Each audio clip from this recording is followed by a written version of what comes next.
A titanium soul is not born, it is forged through the relentless pressure of life's most difficult and painful trials. Witness the incredible transformation of those who turned their struggles into a permanent shield of strength and honor. Click subscribe now and find the unbreakable power within yourself. I wasn't imagining it. I wasn't half asleep. I had just finished a double shift at the hospital, my feet were throbbing, and I was sitting on my kitchen floor, eating cereal out of the box, because I didn't have the energy to find a bowl. That's when my phone lit up. The name on the screen was my dad's. My dad died 4 years ago. I stared at the screen for so long that it stopped ringing. Then it rang again. Same number, same name, the one I'd never deleted because I couldn't bring myself to do it. I hit the side button to silence it. My hands were shaking so badly I dropped my phone on the tile. It rang a third time. I picked it up and answered it. "Honey." The voice was low, a little rough, the way it always sounded in the morning. "It's cold out here, can you come to the door?" I couldn't speak, I couldn't move. I sat on that kitchen floor and I pressed my back against the cabinet until the handle dug into my spine and I just breathed, in and out, trying to figure out if I was losing my mind. "Honey," the voice said again. I hung up. "Let me back up. Let me tell you about my dad. Because you need to understand what he meant to me, before any of the rest of this makes sense." His name was Robert. Bobby to everyone who loved him. Which was a lot of people. He was the kind of man who remembered your coffee order after meeting you once. He coached Little League for 15 years. Even though my brother and I both quit after 2 seasons. He drove a beat-up green pickup truck. He called the senator for reasons he never fully explained. And when that truck finally gave out, he cried in the driveway. Actually cried. I watched him from the upstairs window, standing there in the October rain with his hand on the hood. And I didn't go down because it felt too private. He had this thing he said to me whenever I was falling apart about something. Didn't matter if I was 8 or 28. The line was always the same. "You know what the hardest part of being brave is?" And I'd say, "What?" And he'd say, "Showing up anyway." That was it. No big speech, no pep talk, no 5-step plan. Just that. It started when I was in 4th grade and got cut from the school play, and I cried so hard I threw up, and he sat on the bathroom floor with me and said those words. I never forgot them. They're woven into everything I am. He died 4 years ago in March. A heart attack, fast and sudden, the kind that doesn't give anyone a chance to say goodbye. One morning he was there, and by afternoon he was gone. I was at work when my brother called. I walked out of the ICU, where I was doing my rounds, sat down in the stairwell between floors, and didn't move for 40 minutes while the world completely restructured itself around the shape of his absence. Grief is strange. People tell you it gets easier. And I think what they mean is that it gets quieter. The sharp edges dull down. You stop reaching for your phone to call them with good news before you remember.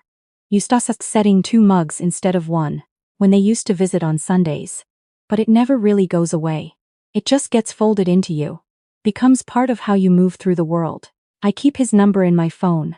I know it's probably a little strange. My husband Todd has gently suggested I delete it a few times, and I've nodded and said, "Yeah, maybe," and then never done it. It felt like closing a door I wasn't ready to close. So that night, when the screen lit up with Dad's name at 2:14 in the morning, and then the voice came through the speaker sounding exactly like him. I want you to understand what that did to me. I want you to understand why I sat on the kitchen floor for 20 minutes after I hung up. Unable to move. Todd was asleep upstairs. He had an early flight to Portland for work, and I'd told him not to wait up. We'd been going through a rough patch.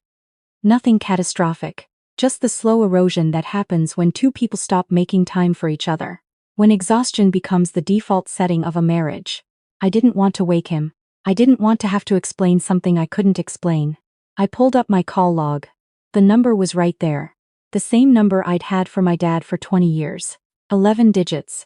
No area code difference, no spoofing prefix I could see, though I knew that meant nothing, really. Spoofing technology can copy any number. But the voice. I've heard grief do strange things to people. I've had patients tell me they smelled their mother's perfume 6 months after she passed. I've had a man in his 70s describe hearing his late wife call his name in a parking garage. Clear as a bell. The brain does what it needs to do, I know that, but I'm a nurse. I'm a person who deals in the concrete. Vitals, charts, dosages, observable fact.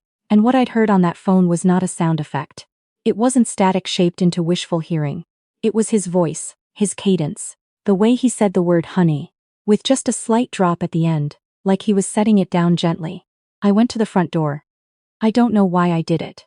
I stood in the hallway for a long time before I moved, telling myself it was just a prank, a wrong number, some bizarre coincidence. But my feet carried me to the door anyway, and I looked through the peephole. There was a man standing on my front porch. He was tall, the way my dad was tall, gray at the temples. He was wearing a flannel shirt I recognized, a dark blue plaid that I had given my dad for Christmas the year before he died, from a little outdoor store in Vermont when Todd and I were up there for the weekend. I bought two, one for Todd, one for my dad. My dad was buried in that shirt. I stepped back from the door so fast I knocked into the side table and sent the little ceramic bowl we keep our keys in crashing to the floor. I stood there in the dark, breathing hard, telling myself I was dreaming, telling myself I was overtired, telling myself there was an explanation. Then he knocked, and the knock was wrong. My dad had this knock, 3 quick then 1 slow. He'd done it since I was a kid at every door every time. It was just his knock, the way some people have a particular laugh. I'd never even mentioned it to anyone, because it was just one of those things you absorb, without noticing until it's gone. The knock on my door was 3 quick, then 1 slow. I turned on the porch light. I went back to the peephole. He was looking directly at the peephole, not at the door, at the peephole, like he knew exactly where to look, and even through that tiny fisheye lens, even distorted and small, I could see his face. I opened the door with the chain lock still on and said, through the 2-inch gap, "Who are you?" He didn't say anything right away. He looked at me the way you look at something precious you thought you'd lost. Careful, almost afraid to hope. "My name is Gary," he said. "I'm sorry. I know what this looks like. I know it's you, and I know I must be scaring you half to death, and I am so sorry for that. But I didn't know how else to do this." His voice was lower than my dad's. Not much lower. The same basic register, the same quality, but with a rougher edge. Like a slightly different instrument playing the same note. "Why do you have my father's phone number?" I said. He took a long breath. "Because it was my brother's phone number first." The world didn't stop. It should have. It felt like it should have. But the crickets kept going out in the yard, and the porch light hummed, and the spring night stayed completely indifferent to the fact that I was standing at my door at 2 in the morning, talking to a man who looked exactly like my dead father. "I don't understand," I said. "Can I?" He stopped himself. "I know you don't know me. I know you have no reason to let me in. You can call the police if you want to. I'll wait right here. I won't move. But I've been trying to figure out how to do this for months, and every time I talked myself out of it, and tonight I got in the car. I'm sorry. I'm so sorry. I left the chain on. Why do you look like him?" "Because Robert was my twin brother," he said. "And I didn't know he existed until 8 months ago. I'm going to tell you what I did, and I'm going to tell you why, and I'm going to be honest. It was probably reckless. I'm a woman alone in a house at 2 a.m., with a stranger at my door, and the smart thing, the safe thing, would have been to close the door and call someone. I know that. But I looked at this man's face through that 2-inch gap, and underneath all the fear and confusion, something in me just recognized something. I can't explain it better than that. It wasn't logic. It was something older than logic. I closed the door. I took the chain off. I opened it again. "Come in," I said, "but I'm keeping my phone in my hand." He nodded. "That's smart." He came inside and stood just past the threshold, like he was waiting for permission to take up more space. I turned on the living room lamp and looked at him properly for the first time. It was disorienting in a way I'm not sure I have words for. The height was the same. 6'2". That particular way of standing with the weight shifted slightly to one side. The gray at the temples in the same pattern. The hands, God, the hands were the same. Those long fingers with the squared-off nails. But there were differences too now that I was looking. A scar above his left eyebrow that my dad didn't have. The lines in his face fell slightly differently. And his eyes, they were the same color, that particular warm brown, but they held a different history. "How old are you?" I asked. 63, he said. My dad would have been 63 in September. I sat down in the armchair across from him because my legs weren't going to keep holding me up. "Start from the beginning," I said. "All of it." His name was Gary Sutton. He'd grown up in Albuquerque, New Mexico, adopted at birth by a couple named Doris and Frank Sutton. Good people, a quiet life. He was an electrician. He had 2 grown kids, a house in a suburb of Albuquerque, a dog named Bucket. He'd been married for 31 years to a woman named Charlene who died of cancer 2 years ago. He never knew he was adopted until after Charlene passed. While going through her papers, looking for insurance documents, he found a sealed envelope she'd tucked into the back of a filing cabinet. Inside was a letter. Charlene's handwriting. Addressed to him, never sent. It explained that she'd found out about his birth family years ago. Early in their marriage, when she'd noticed some irregularities on his birth certificate. While they were applying for a passport, she'd looked into it quietly, found the records, and then, her own words, decided not to tell him because she was afraid of what it might do to their family. She wrote that she'd always meant to tell him. She just never found the right time. After the letter, there was a photocopy of an adoption record, and a name, Robert Allen Marsh, born same day, same hospital, same county in Ohio, separated at birth and placed with different families. Gary spent 6 months going in circles. He hired a search service, he found records, he found my dad's name and address, he found an obituary. I was 2 years too late, he said. He said it simply, without drama, which somehow made it worse. He'd already passed. I felt something in my chest press hard against my ribs. The obituary listed survivors, he said. It listed a daughter, a nurse in Connecticut. I found you, and I've been sitting with that information for the better part of a year. Why didn't you just write me a letter? I asked. Send an email? Call me on my number? He looked down at his hands. I was afraid, he said. I know how that sounds. I'm 63 years old, and I was afraid of contacting a woman I'd never met to tell her that her dead father had a twin she didn't know about. Because what if you didn't want to know? What if it hurt you more than it helped? What if I showed up and ruined whatever peace you'd made? I thought about that, so instead you called me at 2 a.m. from my dad's number, I said. He let out a breath that was almost a laugh. I know. I got his number from an old business directory. He had a woodworking shop, it was still listed, and I put it in my phone as a reminder, his number and his name, to make myself do this. And then tonight I was driving around and I just called. I don't even know what I was thinking. I panicked when you answered. I didn't know what to say. You said it's cold out here, I said. You said come to the door, I know. He rubbed his face. I drove here on an impulse, and then I sat outside in my car for an hour and a half trying to work up the nerve to knock. It got cold. And then I called, and you answered, and that's what came out. I looked at him. The lamp threw soft light across his face, and the resemblance was... It was extraordinary, actually. The way the skin creased at the outer corners of his eyes, the slight asymmetry of his mouth. He used to say something to me, I said. Whenever I was scared about something, whenever things felt too hard. He had a line. Gary looked at me waiting. You know what the hardest part of being brave is? I said. Something moved across his face. Something I didn't have a name for. I don't know, he said quietly. I never got to know him. That's when I started crying.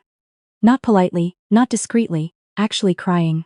The way I hadn't cried in a long time, the chest-heaving kind that you can't control or pretty up. He didn't move toward me. He just stayed where he was and let me cry. And that felt like the right thing. The respectful thing. Because he understood, I think, that this wasn't something he could fix. He could only witness it. After a while I went to the kitchen and made coffee. It was almost 3:30 in the morning. I called Todd down from upstairs. Gary's presence deserved more than just me making unilateral decisions in my kitchen, and I stood in the doorway of our bedroom and said, Honey, I need you to come downstairs. Something happened. Todd, to his credit, did not react the way many people would react to being woken up at 3:30 a.m. to find a stranger in the living room who bore a startling physical resemblance to their late father-in-law. He sat down, he asked questions, he listened. I love him for that. We talked until past 5 in the morning. Gary told us about Charlene, about the letter, about the months of searching. He pulled up his phone and showed me the photocopy of the adoption record he'd photographed. He showed me his birth certificate. He showed me a picture of himself at age 30, standing next to his truck, laughing at something off camera. The laugh. I'd forgotten about the laugh. Not the sound of it. I had that memorized. But the way my dad's whole face went when he laughed. The way his eyes nearly closed and his head tipped back slightly to the left. Gary's whole face did the same thing. I sat there with Todd's hand over mine on the kitchen table. And I thought about all the years these two men had been alive. At the same time. In the same country, driving trucks and raising families and growing gray at the temples, separated by nothing but geography and a decision made before either of them could speak. "Did you do a DNA test?" Todd asked practically. "Yes," Gary said. He pulled out his phone again and showed us the results he'd gotten back. One of the standard consumer tests, the kind that tells your ethnic makeup and matches you to relatives. I was actually hoping. This might be overstepping, but I was hoping you'd be willing to do one, so we'd have something official. Something documented. I already knew what the result would be. I already knew it in my bones. But I said yes. There's something I have to tell you. And it's the part of this story that I've turned over and over in my head since that night, 3 weeks after Gary's visit. After we'd talked more, after he'd come back for dinner, and met my brother over a video call. After the DNA results came back confirming exactly what we already knew. I was cleaning out the closet in my childhood bedroom, which is now our guest room. My mom had passed 8 years ago, and the closet still had some of her things in the back, the stuff I couldn't bring myself to sort through. Behind a box of her old Christmas decorations, I found a shoebox. Inside the shoebox were letters, not many, maybe 15 or 20, spanning years by the postmarks. They were addressed to my mom. My dad's handwriting on the outside. I almost put them back. They felt private. Like the thing I'd witnessed with my dad in the driveway with the senator. But one envelope had a slip of paper tucked in the back, loose, not in an envelope, and I could see words on it in my dad's handwriting, and I picked it up before I'd consciously decided to. It said, "Bobby, you have a brother. His name is Gary. He's in Albuquerque. I found out through the ancestry service. I don't know what you'll want to do with this. I love you whatever you decide." Janet was my mother's handwriting, not my dad's. My mother had found out, years ago, the note was undated, but the paper was yellowed at the edges. She had found out about Gary and had told my dad, and my dad had put the note in a shoebox and never, as far as I could tell, done anything about it. I sat on the floor of that closet for a long time. I don't know why he didn't reach out. I've thought about it constantly and I don't know. Maybe he was afraid. Maybe he didn't want to disrupt Gary's life. Maybe he thought he'd do it someday, when the time was right, and then there wasn't a someday. I've been a nurse long enough to know that people make decisions about hard things by not making decisions. And the time just keeps going. And then one morning in March, your heart stops without warning, and all the things you were going to do stay undone forever. I held that note in my hand and I thought about Gary sitting in his car outside my house for an hour and a half, trying to work up the nerve to knock, and I thought about my dad, sitting with this same knowledge, talking himself out of it year after year. I thought about showing up anyway, the hardest part of being brave. I called Gary that evening. "I found something," I said, "something I think you should know." I told him about the note. I read it to him over the phone, word for word. I heard him go very quiet on the other end of the line. "He knew?" Gary said finally. "He knew," I said. "I'm so sorry." Another silence. Then he said, He didn't know me, he was afraid. People are afraid." He paused. "I was afraid. I drove to your house and sat outside for 90 minutes at 2 in the morning because I was afraid. I can't be angry at him for that." I thought about that for a long time, after we hung up. I don't know if my dad would have reached out eventually. I want to believe he would have. I want to believe that some future Sunday he would have sat down with a cup of coffee, and dialed a number in Albuquerque and said, "Hey, I think we might be brothers." I want to believe it. But I'll never know. What I know is this. Gary drove through the night and sat on my porch because he was afraid, and he showed up anyway. And whatever strange alchemy of panic and grief and impulse made him call my dad's phone number at 2 a.m. and wait on my porch in the cold. I am grateful for it. I'm grateful even for the terror of seeing that name on my phone screen. Even for the shaking hands. Even for the ceramic bowl shattered on the floor. Because now I have this person. This man with my dad's hands and my dad's laugh, and a scar above his eyebrow and a dog named Bucket, and 31 years of a life I'll spend the rest of my time slowly learning about. He came to my brother's 4th of July cookout last summer, and stood in the backyard eating potato salad and talking about baseball. and my brother kept stopping what he was doing to just look at him, and I understood exactly how that felt. Gary asked me, a few months in, what my dad used to say, the thing he said when I was scared. I told him the whole story. The 4th grade play, the bathroom floor, the years of it. And when I finished, Gary sat with it for a moment. Then he said, that sounds like something my dad used to say too. Not those words, but that idea. He looked at the middle distance, remembering. He'd say, you don't have to feel ready. You just have to go. I think about that a lot. The same philosophy passed down through 2 different families, 2 different sets of parents, to 2 identical strangers who never got to meet. Maybe some things are just in you. Maybe some things travel in the blood no matter how far apart you go. I deleted my dad's contact from my phone a few weeks after Gary's visit. It felt different than it had before. Not like closing a door, but like finally understanding that the door had never been closed at all, just moved. My dad had a brother he never called.